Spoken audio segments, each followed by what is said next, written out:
motion to reconsider the vote. The motion is entered. The American people are watching this spectacle. I'm told the futures market is down 5%. I'm also told that that's when trading stops. So the notion that we have time to play games here with the American economy and the American people is utterly absurd. So I want to explain what just happened. Our good friends on the other side would not have been disadvantaged one bit if this vote had succeeded, because it would have required potentially 30 more hours of discussion, during which these seemingly endless negotiations could go on as long as they would like. Now, the buildup to this, so everybody fully understands, is that we had a high level of bipartisanship in 5 different working groups over the last 48 hours, where members who were participating were reaching agreement. And then all of a sudden, the Democratic leader and the Speaker of the House shows up.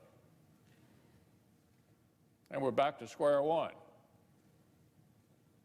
So we're fiddling here, fiddling with the emotions of the American people, fiddling with the markets, fiddling with our health care. The American people expect us to act tomorrow.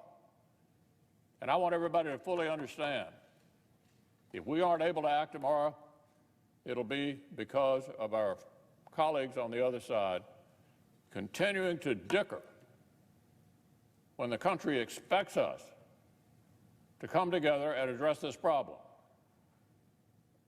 Now, I changed my vote, which gives me the opportunity to move to reconsider at a later time. That's all I can do in the face of this obstruction. Look, I can understand obstruction when you're trying to achieve something.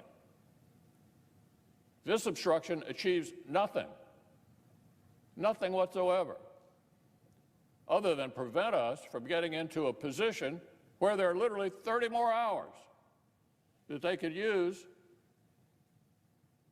to continue to dicker. So at a time when the country is crying out for bipartisanship and cooperation, and we saw that over the last 48 hours when regular members of the Senate, not in the leadership office, not in the Speaker's office, for goodness sake, she's the Speaker of the House, not the Speaker of the Senate. We don't have one. We were doing just fine until that intervention. So I want the American people to fully understand what's going on here. The markets are already reacting to this outrageous nonsense. We have an obligation to the American people to deal with this emergency and to deal with it tomorrow. And if we don't, I want everybody to fully understand, you've seen everybody who's on record. Now, I've conspicuously avoided trying to turn this into any kind of partisan effort for 2 days. But it's pretty clear what's going on here. And we'll have this cloture vote again at some point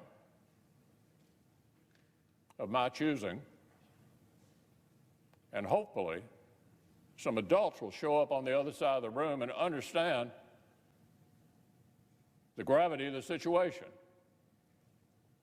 and the need to act before the markets go down further and the American people become even more depressed about our lack of ability to come together under the most extraordinary circumstances.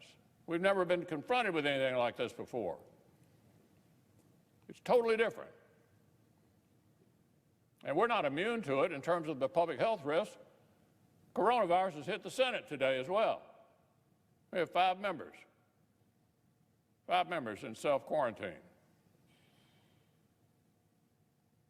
So everybody understands the emergency, particularly when it hits close to home. It's not just back in our states, but right here in the Senate.